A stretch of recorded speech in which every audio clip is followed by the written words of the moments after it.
tuamini na tuombe.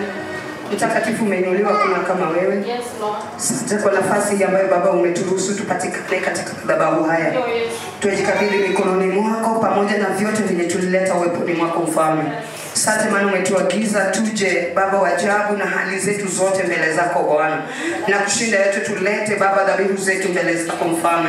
Kila mmoja Baba wa ajabu, kuna mwenye ameleta sadaka zake za shukrani, kuna yule mwenye ametoa sadaka ya hiari, kuna yule mwenye ametoa Baba wa ajabu wakati wake na mwili wake aje Baba uweponi mwako Mfalme. Kuna yule pia ametoa fungu lake la 10 ni kwa sababu ya kuaminika mbele zako my God. It is my humble request ya kuomba Mungu wa ajabu kaweze kubariki kila mmoja kulingana Baba na hitaji la moyo wake, kutana na hoja ya moyo wake. Mwingine alikuja tu kukulilia ili Mungu akutane na hali zake. My God, it is my prayer kwamba shughulikia kila mmoja katika jina la Yesu Kristo. Asante ni kwa sababu mgonjwa unamponya, mwenye shida unamtatulia shida zake. My God, mwenye ako chini Baba wa ajabu unamuinulia kiwango, na yule pia Baba mwenye alitaka kutane na wewe Mungu wa ajabu anakuona katika ibada ya leo. Na kwa hivyo tunakushukuru, tunakupenda Mfalme wa falme, maana kuna Mungu kama wewe.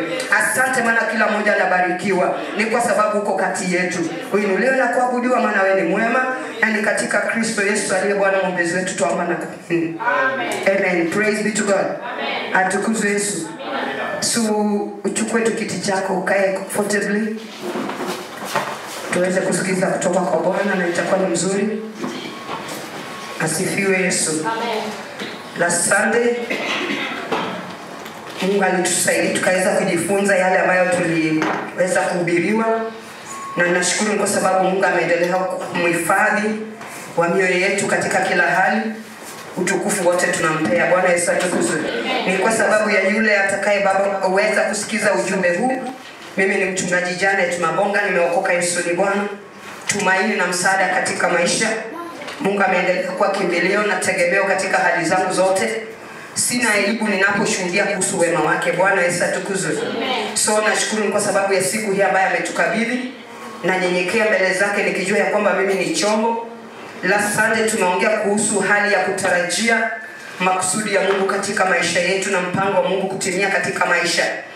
Na nashukuru Bwana ni kwa sababu kila mmoja aliyefuatilia na akaweza kusikiza ujumbe huu aliweza kubarikiwa kwa njia moja na nyingine. Ni kwa sababu Mungu huwa anakutana na mahitaji ya watu wake wanaosikiza neno na kulitekeleza katika maisha. Nikafundisha kupana, na Mungu nimejua aliweza kukunenea na haujabakia jinsi ulivyokuwa. Bwana Yesu atukuzwe. Siku ya leo Mungu akawa ananizungumzia niweze kusema pamoja na kanisa na wale wote wanaotufuatilia online waweze pia kubarikiwa pamoja nasi, ya kwamba ni wakati wa kutokata tamaa. Bwana Yesu atukuzwe. It's time not to give up. So I'm here to tell somebody ya kwamba it's not the right time to give up. So don't give up. Usikate tamaa. Bwana Yesu atukuzwe. Tusome pamoja katika kitabu cha Marko mlango wa 10 mstari wa 46 hadi mstari wa 50. Mark chapter 10 verse 46 to verse 50. Biblia inasema hivi. And they, wacha nisome kwa Kiswahili ndio niweze kuokoa wakati. Wakafika Yeriko, hata alipokuwa akishika njia kutoka Yeriko pamoja na wanafunzi wake na mkutano mkubwa, mwana wa Batimayo, yule mwombaji kipofu, alikuwa ameketi kando ya njia. Naye aliposikia ya kwamba ni Yesu Mnazareti, alianza kupasa sauti yake na kusema, Mwana wa Daudi, Yesu unirehemu. Na wengi wakamkemea ili anyamaze, lakini alizidi kupasa sauti, Mwana wa Daudi unirehemu. Yesu akamsimama akasema, mwiteni. Wakamwita yule kipofu, wakamwambia, jipe moyo, inuka, anakuita. Akatupa vazi lake, akaruka, akamwendea Yesu. Si Bwana wa amani alibariki andiko lake. Amen.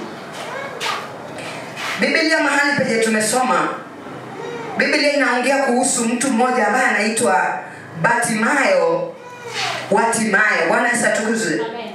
Na tunaelezwa wazi ya kwamba huyu Bartimayo alikuwa muombaji na alikuwa kipofu. Asifiwe Yesu. Amen. Na kwa ile hali alikuwa ameketi kando ya njia. Kando ya njia, kumaanisha hakuwa na uwezo wa kuona na hakuwa na uwezo wa kujitosheleza kwa mahitaji yake.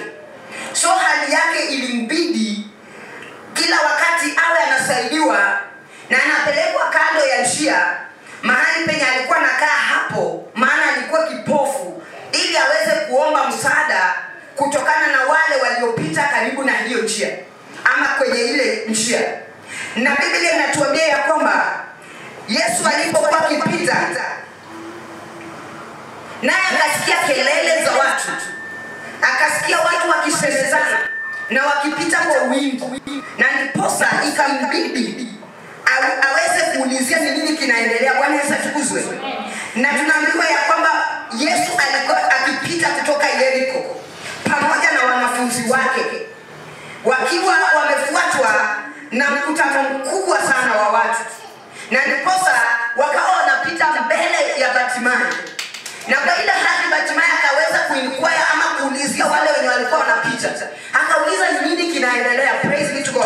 Na tunaelezwa ya kwamba naye aliposikia ya kwamba ni Yesu Mnazareti, alianza kupasa sauti yake na akaanza kusema ya kwamba mwana wa Daudi, Yesu unirehemu. Praise be to God. Na kwa ile hali akaendelea kupasa sauti sana. Lakini mstari wa 48 inatuambia ya kwamba na wale waliokuwa wakipita na wenye walikuwa pamoja na Yesu wengine wao wakaanza kumkemea, wakimwambia ya kwamba nyamaza. Praise be to God. Wakamwambia ya kwamba tulia. Atukuzwe Yesu. Na kwa ile hali ya kumwambia aweze kutulia, yeye tunaambiwa ya kwamba hakunyamaza. Asifiwe Yesu. Kwa ile hali ya kuambiwa nyamaze, aliendelea kupasa sauti yake, aliendelea kuitana na zaidi na kumuomba Yesu aweze kumrehemu. Ni kwa sababu ya hali aliyokuwa nayo. Sasa unapata ya kwamba wakati alikemewa nyamaze na akaambiwa tulie, yeye aliendelea kupasa sauti, alizidi kupasa sauti yake zaidi na kusema mwana wa Daudi unirehemu. Yesu aliposikia sauti yake, the Bible tells us ya kwamba akaweza kusimama. Asifiwe Yesu. Ambia mwenzako Yesu akaweza kusimama. So kwa ile hali Yesu akasimama na akasema muiteni. Wakamuita yule kipofu Bartimayo, na kwa ile hali wakamwambia jipe moyo, inuka, anakuita. Asifiwe Yesu. So tumekuja kuambia mtu ya kwamba don't give up in life. Licha watu kukuambia nini, licha kusikia nini kikisemwa, licha kukua katikati ya umati wa aina gani, I've come to tell somebody it's not time to give up. Si wakati wa kukata tamaa katika maisha. Nilipokuwa nikiangalia maisha ya Bartimayo, Matthew mpaka afikie kiwango cha kubembeleza watu wao wakimpeleka kando ya njia, akae mahala pale na kuweza kuomba msaada. Haikuwa maisha rahisi. Inaonekana alikuwa amefika mahali mpaka akakosa kusaidika hata na watu wao, na ndiposa ikabidi aweze kujituma, licha ya yeye kukua kipofu, licha ya yeye kukosa kuweza kujitosheleza kwa mahitaji yake. Ilibidi achukue hatua ya kuweza kutoka na aweze kujituma, ndiposa aweze kufikia mahitaji yake. Bwana Yesu apewe sifa. So niko hapa kukuambia ya kwamba mpendwa, watu wengi huishi na wanafika mahali, wanafika kiwango cha kukata tamaa. Ni kwa sababu ya mapito walio ndani, ni kwa sababu ya maisha wanayoishi kwayo, ni kwa sababu ya hali wanazozishuhudia katika maisha, ni kwa sababu ya mateso ambayo wanakutana nayo, ni kwa sababu ya upungufu walio nao katika maisha, ni kwa sababu ya pengine kukosa makubaliano katika familia. Watu wengi hufika mahali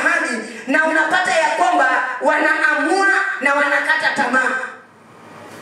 Wana give up in life. But I've come to speak to somebody. Nikwambie ya kwamba this is not the right time for you to give up in your life. Bwana Yesu atukuzwe. Licha ya hali ulio ndani, nimekuja kuambia kwamba upaswi kukata tamaa. Unapaswa kila wakati kuchukua hatua kama huyu mpendwa Bartimayo. Ni kwa sababu yeye alizoea kujituma sasa, na akawa analetwa kando kando ya njia ili aweze kuomba msaada kwa wapitaji. Na siku moja ikatimia, akaweza kukutana na hali tofauti. Na kwa sababu ya hiyo hali, unapata ya kwamba kubakia the same tena. Bwana Yesu atukuzwe.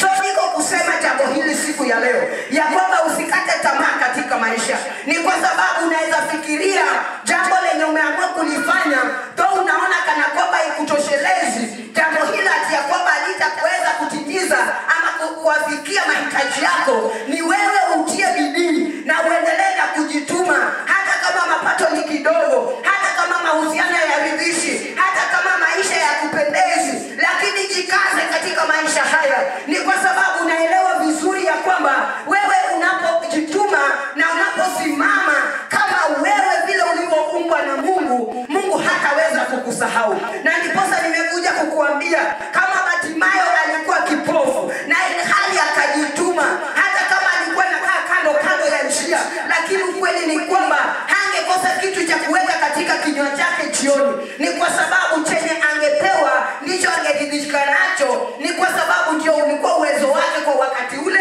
na katika situation yake yeye kukuwa kipofu. Na ndiposa nimekuja niseme na mtu, licha ya maisha yako kukaa katika giza, licha ya haki zako kutokueleweka, nimekuja kukwambia kwamba ni wakati wa wewe kujituma na kutoka penye umekaa, na kutoka penye umejihurumia, na kutoka mahali penye unaona ya kwamba hujatoshelezwa, na kutoka katika hali ambayo umekaa kwa muda mrefu ya kukua ya kwamba hautosheki na maisha yako. Nimekuja kukwambia kwamba arise. Bwana Yesu atukuzwe. Inuka na utoke hapo na uchukue hatua ya kuomba ya kwamba uweze kusaidiwa ili uweze kufikia mahali pazuri penye unaweza jiposition na uweze kufikia muujiza wako katika maisha. Praise be to God. Asifiwe Yesu. So si wakati wa wewe kukata tamaa. Nimekuja nikwambie ya kwamba ni wakati wa wewe kuamka na kuweza kujituma na kuuliza ushauri na kuweza kuomba uelekezwe ni njia gani inayoweza kusaidia licha ya situation ulio nayo. Ndio tunaelewa Bartimayo alikuwa kipofu, lakini kukuwa kipofu haingemfanya akose kuendelea kuwa na maisha yake. Bwana Yesu atukuzwe. Licha wewe kupitia hali yenye unapitia, haijakuambia kwamba utaendelea na maisha. The truth remains, maisha lazima yaendelee. Lazima yaendelee mbele.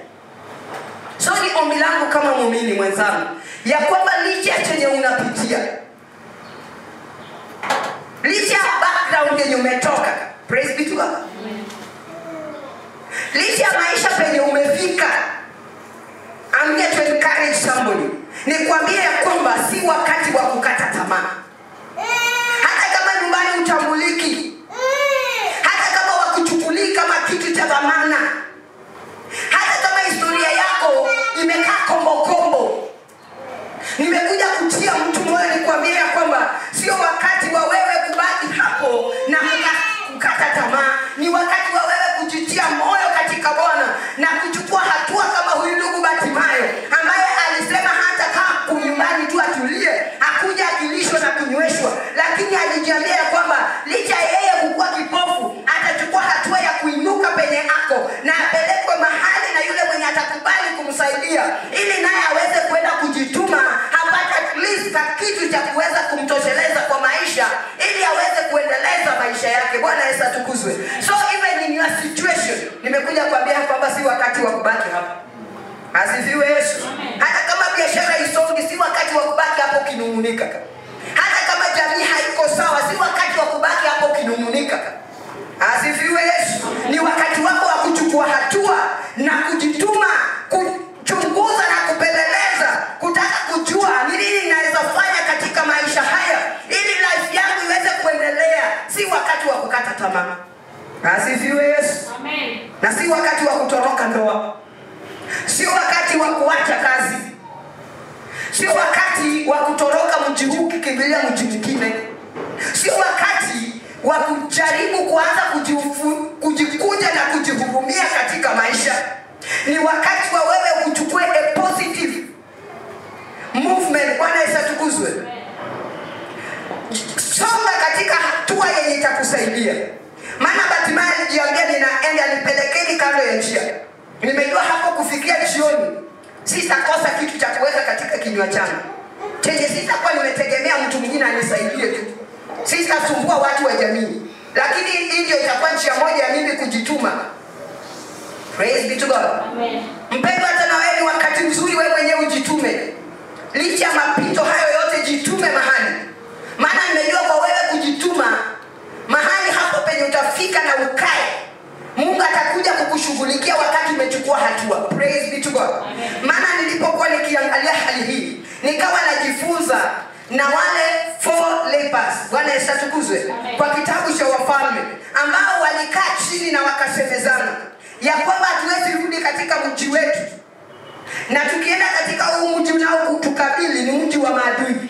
Tukisonga kule bado tutauawa, na bado tukikaa hapa penye tumekaa bado tutakufa kwa njaa. Na it's better now, wakasemezana tuende kwa maadui, maana tukiingia kule wakitupreserve tutaishi, na wakituua pia bado tutakufa vile tutakufia hapa njaa. Praise be to God. Amen. They took a risk na wakaenda katika kambi la maadui.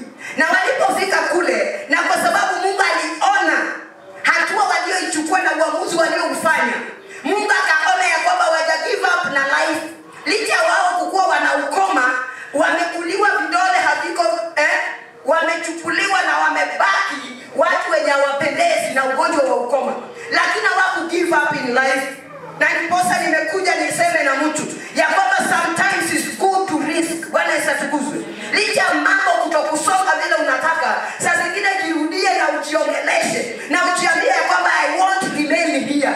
Nitachukua hatua ya kusonga. Bwana Yesu apewe sifa. Nisonge nione Mungu atanifanyia nini nikichukua hatua ya kusonga kutoka hapa. Wanaukoma walipoanza hatua ya kuenda katika mji uliokuwa umewakabili wa maadui, walipokuwa wakielekea, Mungu akaweza kuexpound sauti ya miguu yao, their footsteps. Walipokuwa kikanyaga, waliokuwa katika nchi ile ama katika mji ule, wakasikia ya kwamba ni kama jeshi kubwa linakuja kuwavamia. Wakasikia hiyo ni miguu ya mafarasi na wale wanajeshi wanakuja kuwavamia, na ikabidi watoroke. Bwana Yesu atukuzwe. Na walipotoroka, waliwacha vyakula vyote na utajiri wao wote. Na wale walipoingia wanaukoma katika mji, kitu cha kwanza walianza kujishibisha kwanza. Praise be to God. Amen. So any step that you take in life inaweza kusongeza hatua tofauti yenye uko umetarajia. So ombi langu ni kwamba vile Bartimayo alichukua hatua, na wanaukoma pia wakachukua hatua, hata na sisi it's our rightful time not to give up. Instead of giving up, chukua hatua itakayo kusongeza mahali tofauti. Praise be to God. Amen. Chukua hatua itakayo kusongeza mahali tofauti. Usikate tamaa katika maisha. Hata kama ni hatua ndogo, hata kama ni hatua moja, Mungu huheshimu kila hatua unayochukua katika maisha. Praise be to God. Amen. Na kupitia hii hatua yenye utakanyaga, Mungu atajidhihirisha ndani na hautasalia mahali penye uko. Asifiwe Yesu. Amen. Kama uko na mimi sema amen. Amen. So niko hapa kusema nini? Mpendwa, kama wanaukoma waliweza kurisk na akafikia kile ambacho nabii alikuwa ametabiri, hata na sisi siku ya leo tunaweza chukua hatua tofauti na mahali penye tumekaa na hali zenye tumepitia, na Mungu aweze kuingilia hiyo hali na tuweze kufikia kile chenye tumetamani kwa muda mrefu. Praise be to God. Amen. So unapata ya kwamba Bartimayo nikirudi kwake, unapata ya kwamba yeye kitu cha kwanza alitaka kupata the rightful information. Right information kuhusu chenye kilikuwa kinaendelea around him. Ni kwa sababu tumejua ya kwamba alikuwa kipofu, hakuwa anaona. Na kwa sababu ya upofu wake, aliulizia kwa wapitaji. Akauliza ni nini kiko kinaendelea. Na baadhi ya hawa watu ndio wakamwambia ya kwamba ni Yesu Mnazareti ndiye anapita kutoka Yeriko. Bwana Yesu atukuzwe. Na yeye kwa kupata hiyo habari, akawa informed ya kwamba nasikianga hadithi za huyu mtu. Nasikianga mambo yenye anaweza fanya. Ninasikianga vile watu wanamuongelea kwamba ana powers fulani. Na kwa hivyo si sitaruhusu apite tu. Praise be to God. Akajisemesha mwenyewe ndani mwake. Na wakati aliposikia ni Yesu anapita, the Bible tells us ya kwamba hakunyamaza. Baada ya kupata information, alichukua hatua ya kwanza kumlilia Bwana, kuliitia jina la Kristo. Asifiwe Yesu. Na alipoanza kuliitia jina la Kristo Yesu, hakuitana tu anyhow, lakini aliita akimtambua Yesu ya kwamba yeye ni mwana wa Mungu na yeye ni Nazareti. Bwana Yesu atukuzwe. Mahali penye Yesu alizaliwa palidunishwa, lakini ukweli ni kwamba aliyezaliwa pale Nazareti hakukuwa duni vile watu walikuwa wanafikiria. The truth remains ya kwamba Yesu aliyezaliwa pale Nazareti alikuwa mtenda maajabu katikati ya watu.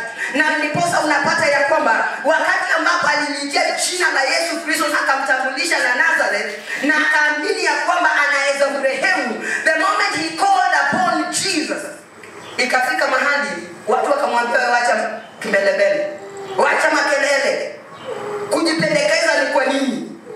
Kwa nini unajipendekeza hivyo? Nyamaza. Unazuia na kuharibu msafara wa Yesu na makelele yako. Unaitafia na watu na mipangilio yenye iko. Mpendwa, niko hapa kukuambia, licha wewe kuitana katika mbingu na upate wengine wanajaribu kuzuia, I'm here to tell you this. Usizuilike. Bwana Yesu atukuzwe. Usikubali kuzuiliwa kwa hali yoyote. Ni kwa sababu Bartimayo, licha hali yenye alikuwa nayo na akapata information ya kwamba yule anayepita karibu na yeye ndiye amebeba msaada wake, hakukubali kunyamaza. Licha ya kukemewa, licha ya kuambiwa yote aliyoambiwa na wenye walikuwa wanapita hapo, yeye aliendelea kuitana. Bwana Yesu atukuzwe.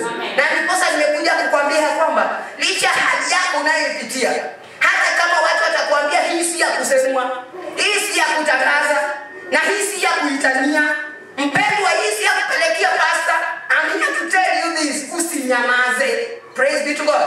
Ni kwa sababu Bartimayo hakuamua kunyamaza, na wakati ambapo hakuamua kunyamaza, alipiga yale makelele yake, akashout na akaitana kwa ajili ya kusaidiwa, mpaka wakati ambapo alikuza moyo wa Yesu. Hata nasi nataka kuambia kanisa nini? Mpendwa, ikifika wakati ambapo hali yako imekufikisha mwisho na hauoni kuendelea, unaona chenye kimebaki ni kukata tamaa, ni wakati wa wewe kuitana, na uitane persistently pasipo kukoma.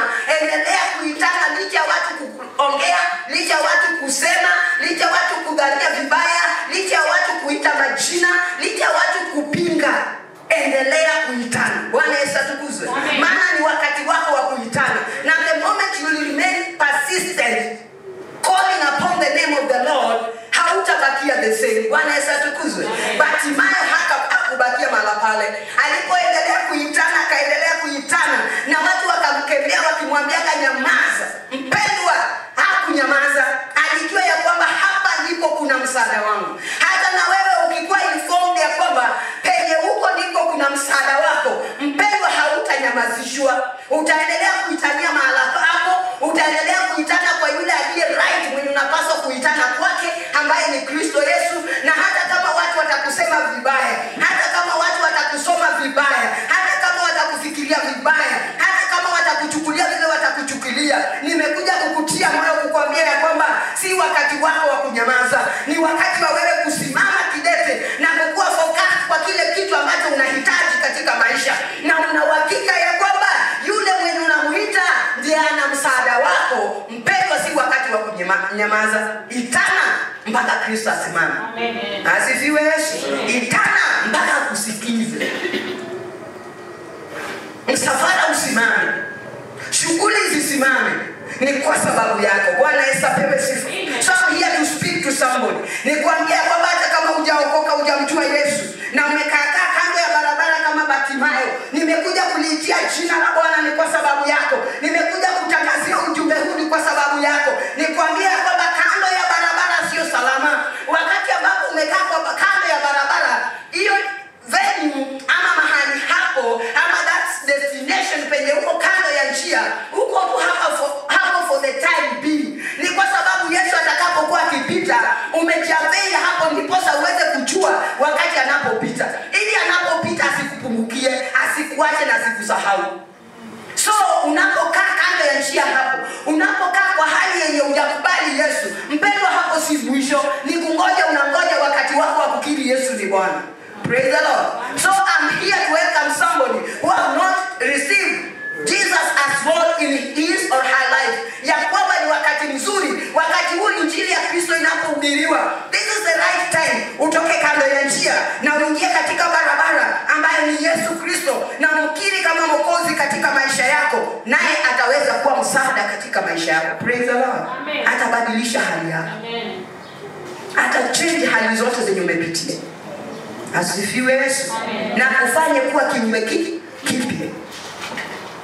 Praise the Lord. Amen. So ombi langu ni kwamba kama utampokea Yesu, ni wakati mzuri wa kumkiri Yesu ni Mwokozi, naye akubadilishie maisha na kutoe kando ya njia na kuingize kwenye barabara na utembee pamoja na watakatifu wengine unapongojea tarumbeta yake kuitana mawinguni. Bwana Yesu atukuzwe. So unapata ya kwamba Bartimayo alikuwa informed, alafu hakunyamaza, akachukua hatua ya kuitana kwa Bwana wetu Yesu Kristo, na alafu unapata ya kwamba akabaki akiwa persistent. Licha watu kumwambia kimya, naye akaendelea kusema hapana, Yesu mwana wa Daudi, nihurumie, unirehemu. Asifiwe Yesu. Unirehemu. Chenye kilifuata, alisababisha msafara wa Yesu wote usimame. Stand still. Ni kwa sababu ya sauti yake. Mpendwa, ni nani mwenye yako hapa na anasema kweli, ningetamani kwa sababu ya maisha yangu, kwa sababu ya hali ninazozipitia, ni kwa sababu ya wokovu nilio nao, na kwa sababu ya majaribu ninayoyapata katika maisha, ningependa kupitia sauti yangu, kupitia maombi yangu, kupitia sifa zangu, kupitia huduma ninayoifanya, niweze kusimamisha attention ya Mungu. Asifiwe Yesu. Hakikisha ya kwamba unapotaka kusikizwa na Mungu, hakikisha ya kwamba unatoa sauti na unafanya kitu ambacho kitagusa Mungu. Niposa msafara wa Mungu uweze kusimama kwa ajili yako. Bwana Yesu apewe sifa. So unapata ya kwamba Bartimayo alisababisha msafara wa Yesu uweze kusimama kimya, na watu wote waweze kusikia Yesu anasema nini kwa ajili ya Bartimayo. Na ile hali watu walimchukulia ya kwamba ni mtu mwenye si wa maana, kipofu tu, muombaji. Alikuwa anaomba msaada kutoka kwa watu wanaopita. Mpendwa, pia maisha yako inaweza kuwa imefika pale ya kwamba unachukuliwa tu kama mtu hivi. But the truth remains ya kwamba wakati ambapo utafanya kitu ambacho kinagusa Mungu, hakuna vile mambo yatabaki kawaida. Kutatulia kote ili watu wasikie Mungu anasema nini kwa sababu ya hali yako. Asifiwe Yesu. Amen. Bartimayo aliitana mpaka msafara wa Yesu kasimama, na Yesu akasema mwiteni huko. Wale waliokuwa wakimwambia kwamba nyamaza, hao ni walimrudia wakamwambia kwamba ajipe moyo, anakuita. Asifiwe Yesu. Hao wenye wanakuonanga kitu hivi, watu wenye wanakuchukulianga wewe si wa maana, watu wenye wanachukulianga state yako ya kwamba ni ya kutisha na ya kuogofya mpaka wamekuepuka katika maisha, nimekuja kukuambia ya kwamba ni wewe uchukue hatua, ufanye kitu ambacho si cha kawaida. Bwana Yesu atukuzwe. Hata wakijaribu kukunyamazisha, badala ya wewe unyamaze, utapata ya kwamba ni msafara na mbingu itanyamaza kwa sababu ya kusikiza sauti yako. Asifiwe Yesu. So it's your rightful time. Usikate tamaa. Baada ya kukata tamaa, fanya kitu ambacho si cha kawaida, kitakacho affect mbingu. Asifiwe Yesu. Na kusababisha mbingu itulie na ikusikize ukinena. Asifiwe Yesu. Wacha kukuwa mtu wa kawaida. Fanya vitu ambavyo si vya kawaida ili ukuze maisha ya watu, ukuze mbingu, ukuze ufalme, ukuze viongozi wanaokuzunguka, ukuze mahitaji ya watu walio karibu na wewe. Praise be to God. So I'm here to announce to somebody, nikwambia kwamba usikate tamaa. Licha ya mapito ya sasa, licha ya vile umechukuliwa, licha ya kunyamazishwa na wenzako na kuambiwa ya kwamba wewe nao utatuambia nini. Kenda kusimama kwa mkutano wa jamii unaambiwa wewe kimya, wacha nani aongee, wewe una cha kutuambia. Mpendwa, ni saa hii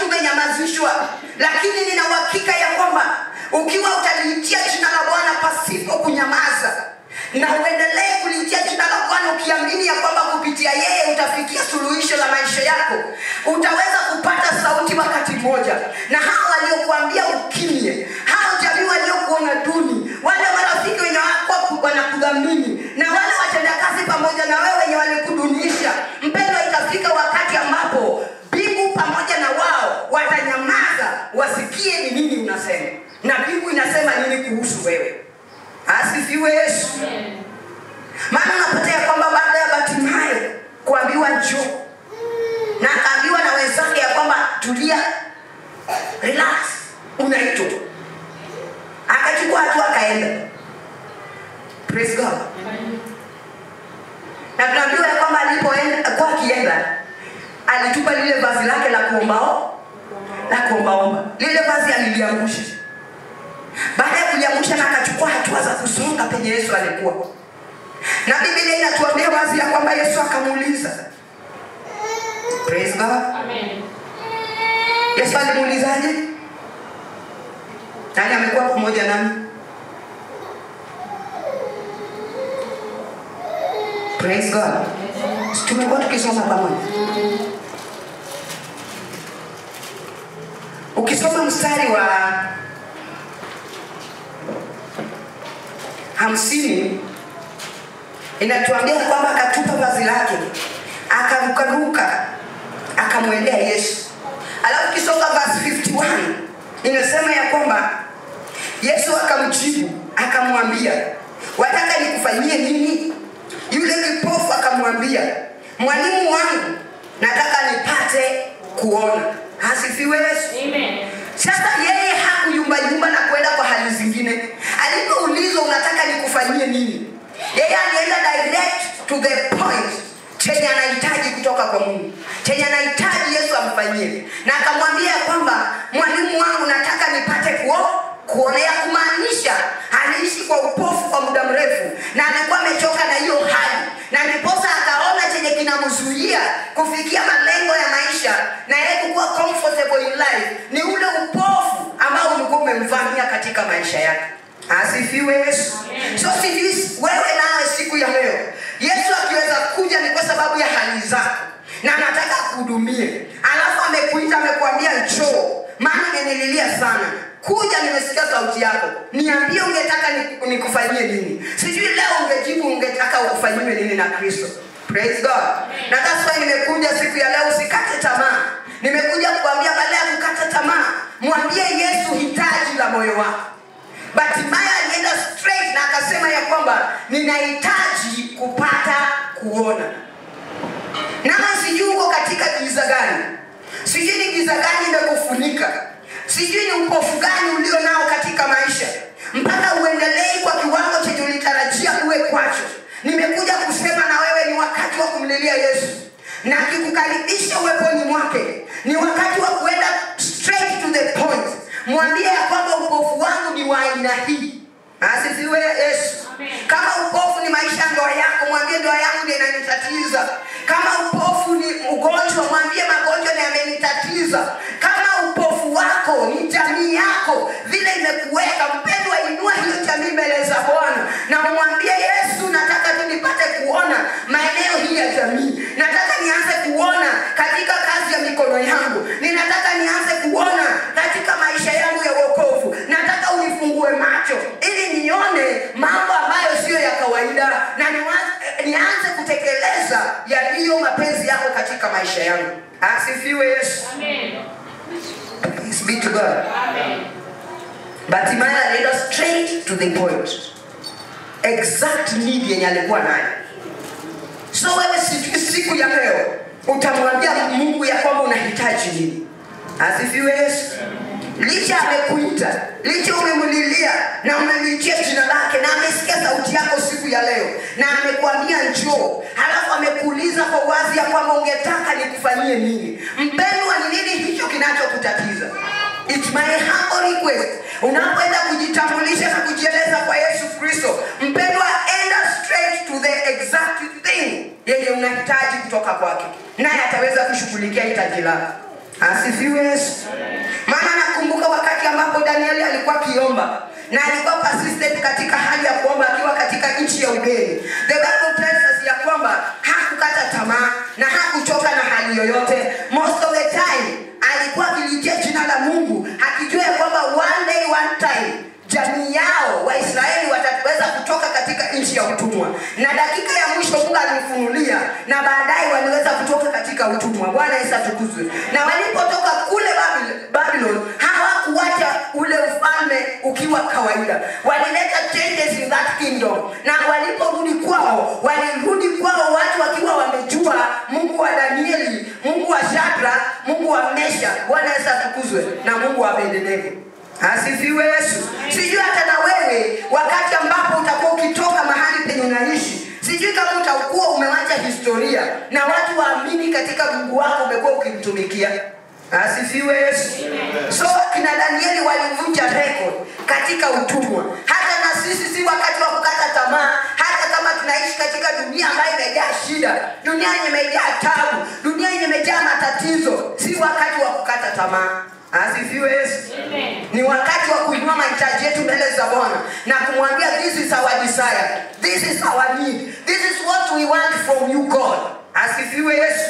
Ni kwa sababu ukikuwa persistent, Mungu wetu naye ni mwaminifu, atakutana na hoja ya moyo wako. Asifiwe Yesu. Nafurahishwa pia na maisha ya Hana mwenye alikuwa mke wa Elkana. Bwana Yesu atukuzwe. Unapata ya kwamba ilifika mahali penye haenjoy tena maisha ya ndoa baada ya yeye kuletewa mke mwenza katika ndoa. Na huyo mke mwenza Mungu akamfanikisha, akabarikiwa na watoto kabla ya Hana ambaye alikuwa mke wa kwanza.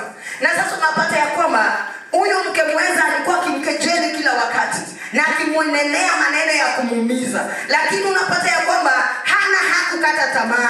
Badala ya kukata tamaa, all the time walipokuwa wanapanda kwenda Shilo kumtolea Bwana dhabihu, all the time Hana alikuwa anajimwaga mbele za Bwana. Na sasa dakika ya mwisho ndiposa Hana kutane na muujiza wake wa Samueli. Tunaambiwa ya kwamba Hana alitulia mbele za Bwana na akabaki akiomboleza, watu wakienda kukula, yeye bado anamlilia Bwana, mpaka kuhani akafikiria ya kwamba alikuwa amelewa kwenye wakati huo wa asubuhi. But the truth remains, Hana hakukuwa tayari kukata tamaa. Asifiwe Yesu. Na ndiposa nimekuja kusema na mtu, licha ya hitaji na hali unayopitia katika maisha, si wakati wako wa kukata tamaa. Ni wakati wa wewe kusimama imara na kujua ya kwamba ukilitia jina la Bwana, ukimlilia huyu Mungu, hakuna wakati atakupungukia, hakuna wakati atakusahau, na hakuna wakati atakuacha. So si chance ya wewe kukata tamaa.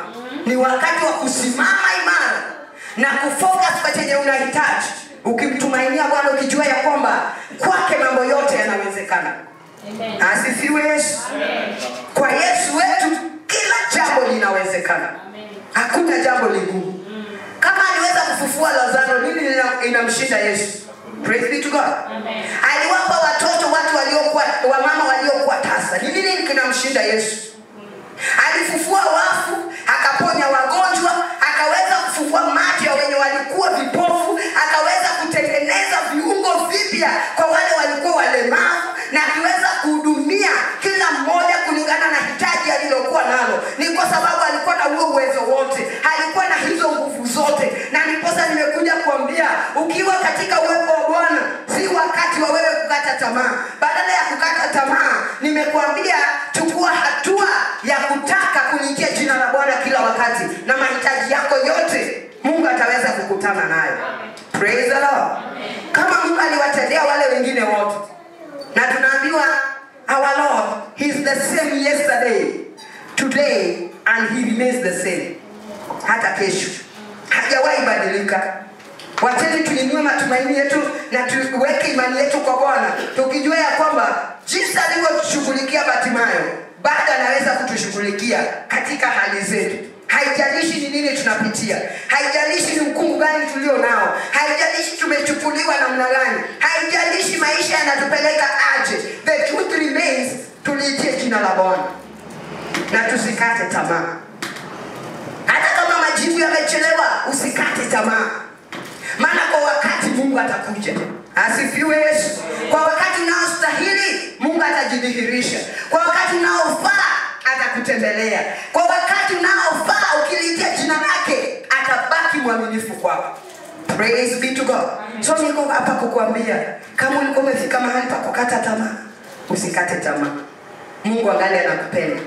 Kristo ana mpango mwema kuhusu maisha yako.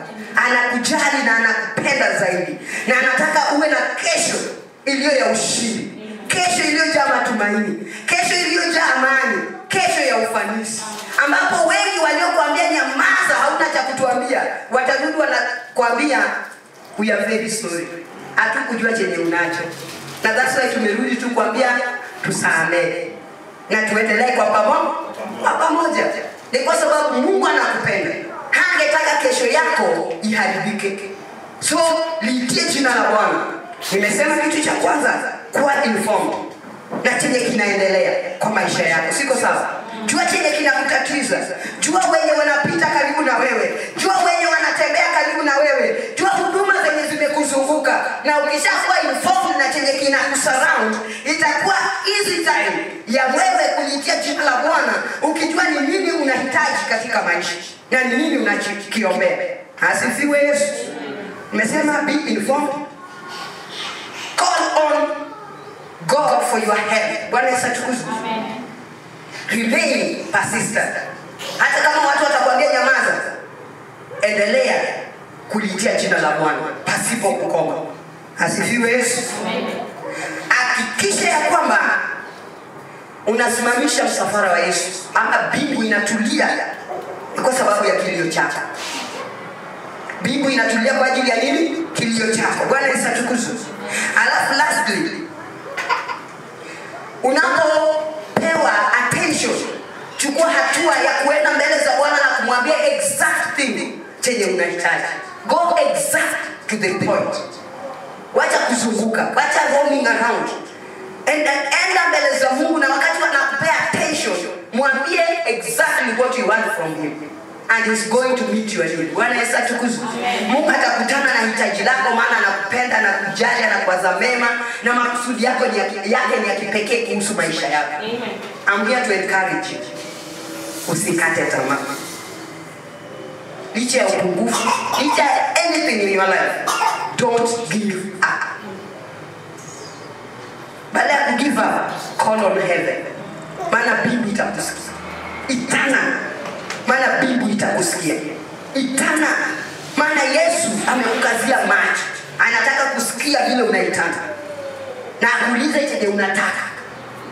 Na usizunguke. Ukiendako huko mara watoto sijui mara nini. Enda direct kwa chenye kinakusumbua. Na umjulishe. Naye anasema ni mwaminifu na yeye ni mwenye haki, atakushughulikia. Praise be to God. Si Mungu amani atubariki. Na tutende wema. Na tuhudumie kwa njia ya kipekee. Ningependa tu kwa hali hiyo, ulikuwa umefika kwa kiwango chenye unajiambia ya kwamba hapa sioni nikienda popote. Naona kana kwamba nimefika mwisho wa kila jambo. Hali hii hainipendezi. Maisha haya hayaniridhishi. Ndoa hii ijanipeleka vile nilipanga. Hali hii ijanipeleka vile nilitarajia. Na unasema ya kwamba kabisa ingekuwa sio ujumbe huu ningekuwa nimekata tamaa. Na uko hapa na unasema ya kwamba you want to avoid giving up in life. Na uko kati yetu unasema ya kwamba sitakata tamaa. Nataka kusonga mbele na imani ndani ya Kristo Yesu. Nataka kuendelea kumhudumia Kristo. Nataka kuendelea kusimama imara na hali hii mpaka nifikie ushindi. Praise be to God. Ningependa tu tusimame kwa miguu yetu. Tunapoenda kuomba kwa pamoja. Just rise on your feet. Simama tu kwa miguu yako, na ukiwa kati yetu nasema ya kwamba kabisa nilikuwa nimefika mahali ninakata tamaa. Nyosha tu mkono wako tuombe pamoja na wewe katika jina la Yesu. Maana mtakatifu anakupenda.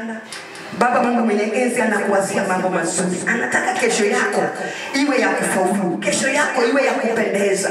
Na hata wale wenye walikuonanga wewe ni kitu bure, waone ya kwamba wewe si bure. Wewe una kitu cha dhamana ndani mwako. Umembeba Kristo katika maisha yako. Nataka niombe pamoja na wewe. Amini tu ukiwa umeinamisha uso wako. Mwambie tu Yesu ya kwamba this is the desire of my heart. Hiki ndicho nimekuwa nikitamani. Hiki ndicho ninataka unifanyie siku ya leo ninapoenda kuomba pamoja pamoja na wewe katika jina la Yesu. Mwambie tu Jehova, hili ndilo tamanio la moyo wangu. Mjulishe tu tamanio la moyo wako mchana wa leo. Asante kwa sababu ya hiyo mikono iliyoinuliwa. Ombi langu ni kwamba mjulishe Bwana hitaji la moyo wako. Mwambie ni nini unataka. Vile Bartimayo alipoulizwa ni nini anahitaji, aliweza kumwendea Kristo na akamwambia, ningependa uweze kunisaidia niweze kuona. Hata leo niko hapa kuambia, kama ungetaka kuona, kama ungetaka kurejeshewa hali fulani, mwambie Jehova, maana anakusikia. Maana ako hapa kusikiza sauti yako, na ametuliza kila kitu ni kwa sababu anataka asikie chenye unasema. Just speak to unto God, because he's going to answer your prayer. He's going to change your state. He's going to meet all your needs katika jina la Yesu. Nenda tumbeleza Bwana. Nenda tumbeleza Bwana, mwambie tu hitaji la moyo wako. Ni kwa sababu ana mpango mwema na wewe. Ana makusudi ya pekee na maisha yako. Anataka badilishe ndoa yako. Anataka guze kazi ya mikono yako. Anataka kutembelee katika jamii yenu. Anataka badilishe situation ambayo imekukera kwa muda mrefu. Anataka kutana na hitaji hilo. Na kwa hivyo mjulishe tu mchana wa leo. Just speak unto him. Just answer his question. Ni kwa sababu anauliza ungetaka leo akufanyie nini. Mwambie tu chenye ungetaka akufanyie. Maana ako tayari kushughulikia. Ako tayari kukuhudumia. Ninapoenda kuomba pamoja na wewe katika jina la Yesu. Asante mtakatifu. Asante mweza wa vyote. Asante kimbilio la pekee. Ni kwa sababu ni mchana wa pekee ambao Baba umesema pamoja nasi. Na Baba umetutia moyo kwa kutuambia ya kwamba si wakati wa kukata tamaa. Badala ya kukata tamaa tuchukue hatua kama Bartimayo. Tuulize ni nini kinafanyika katika maisha yetu. Ili Mungu wa ajabu tupate right information from the surroundings, from those people who are passing by. Kwa wale ambao wametutangulia tupate ujumbe ulio sahihi. Na kwa hivyo tumekuja mbele zako Baba tukue informed. Na kwa sababu umesema nasi mchana wa leo Baba, tunajua ya kwamba kuna kitu tunahitaji kujua, ya kwamba unapita kupitia neno lako, unanena nasi kupitia ujumbe ulioletwa, unazungumza na maisha yetu kwa kusudi la kutubadilisha kupitia mtumishi wako Bwana. Na kwa hivyo tunanyenyekea mbele zako tukikuomba ya kwamba mtakatifu tusaidie baada ya kupata the right information, oh my God, tuweze kuchukua hatua ya kuweza kulitia jina lako tukiwa tunaegemea kwa hilo jina ambalo tumefahamishwa, kwa ukweli ambao Baba tumeupata, kwa ujumbe ambao tumefundishwa, ili Mungu wa amani kupitia ujumbe huo tuweze kulitia jina lako na ukaweza kutusikiza. Asante maana ulisikiza Bartimayo, hata na sisi tuna uhakika unaenda kutusikiza. Na Baba unapotusikiza Bwana, unapotuliza kila kitu kwa ajili yetu Baba, hata watu watukataze ya kwamba tunyamaze, we are not going to keep silent, we are not going to keep quiet, but instead we are going to remain persistent on calling your name. Tunaenda kubaki tukilitia jina lako, tunaenda kubaki tukikuomba, tunaenda kubaki Baba tukilitukuza jina lako, na Baba tukikuita ili tuweze kukaribia katika kila hali tunaipitia Bwana. Asante Yesu ni kwa sababu unatuhudumia. Asante pia maana unatuagiza ya kwamba wakati ambapo Mungu wa ajabu, oh my God, tumeweza Baba wa ajabu kuongea mahitaji yetu Bwana. Mungu wa amani utaweza kutuita, my God utaweza kutuita na tutabaki the same. Ile Baba wa ajabu huyu alibaki persistent Bartimayo, na Baba ukatumana ukamwambia ya kwamba njoo, na alipokuja Baba wa ajabu akajieleza kwako baada wewe kumuuliza swali. Hata na sisi tuna uhakika ya kwamba Mungu wa ajabu tunaenda kujulisha hoja zetu. Kila mmoja ameinua kinywa chake na Baba ameweza kunena hitaji la moyo wake, na sasa namuinua mbele zako nikiomba ya kwamba sikia dua ya kila mmoja, sikia hitaji la kila mmoja, kutana na tamanio la moyo wa kila mmoja Baba, suluhisha kila shida ya mmoja kwa utukufu wa jina lako. Asante mtakatifu, maana tumejua hata wakati huu tunapoomba mbingu imetulia. Oh my God, ili Baba wa ajabu kupeana majibu kwa ajili ya hali zetu. We thank you because heaven is still, your kingdom is still to listen from us, oh my God, to listen for our requests, oh my Father, to listen to our desires, oh my God, to kusikiza malilio yetu mchana wa leo. Na kwa hivyo Baba tunainua kila malilio mbele zako tukijua ya kwamba Mungu wa ajabu unaenda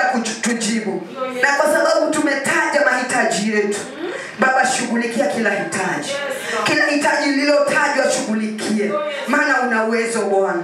Wewe ni jawabu la maisha, wewe ni jibu kwa kila swali. Baba, jibu ni kwa sababu wewe ni muweza. Asante maana hakuna mwingine aliye kama wewe. Asante maana umesikia na umetutekelezea. We love you and we bless you. Maana hakuna Mungu kama wewe. Ulimshughulikia Danieli katika shimo Baba la simba. Ukashughulikia kila Shadrach, Meshach na Abednego katika tanuru la moto. Mungu ajabu, ukashughulikia mtumishi wako Hana wakati alikuwa anapitia hali ya kuchokolewa na kudharauliwa na kudhulumishwa na mke mwenza. Hata nasi mahitaji yetu Baba unaenda kuyasikia na Baba kutuhudumia, maana unatupenda. We thank you for this fact. Asante maana si wakati wetu wa kukata tamaa. Mwenye alikuwa amefika kiwango hicho Baba, tunabadilisha mawazo yake. Kupitia ujumbe huu Baba, wacha asimame.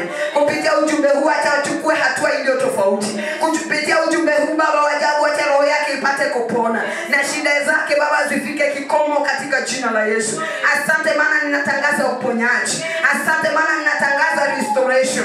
Asante maana ninatangaza watu kuwekwa huru. Asante maana ninatangaza mtu kuinuliwa. Asante maana ninatangaza mtu Baba wajabu, oh my God, kubadilishiwa hali katika jina la Yesu. Asante maana tumeomba kwa imani tukijua ya kwamba umetutimizia. Sifa ni zako, utukufu ni wako, na ni kwa Yesu Kristo aliye Bwana na mwombezi wetu tuomba na kuamini. Amen. And may the grace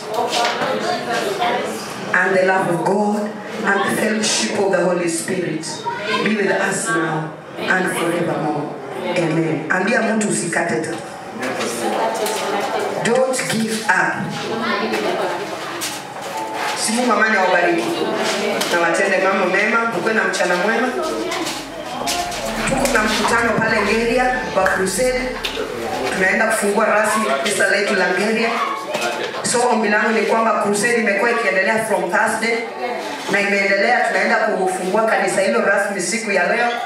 So if you are willing, situungane pamoja tukutane Ngeria ama tuende pamoja pale Ngeria tuweze kujumuika na crusade inayoendelea na mambo yote yatakuwa shwari. Bwana Yesu atukuzwe. Mungu akubariki unapojiandaa. Amen.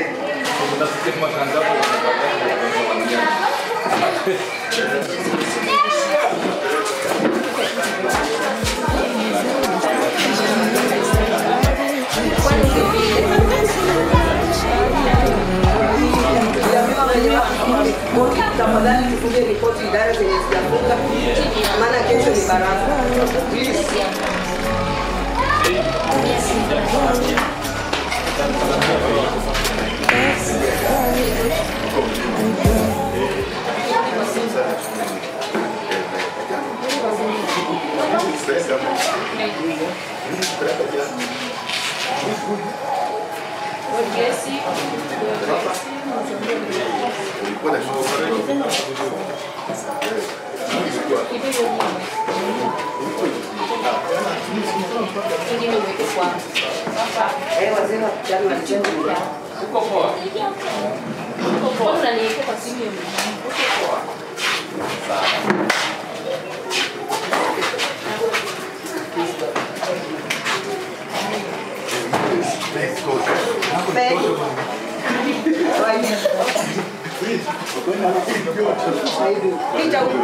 Peleka moja, pepa hiyo moja kwanza.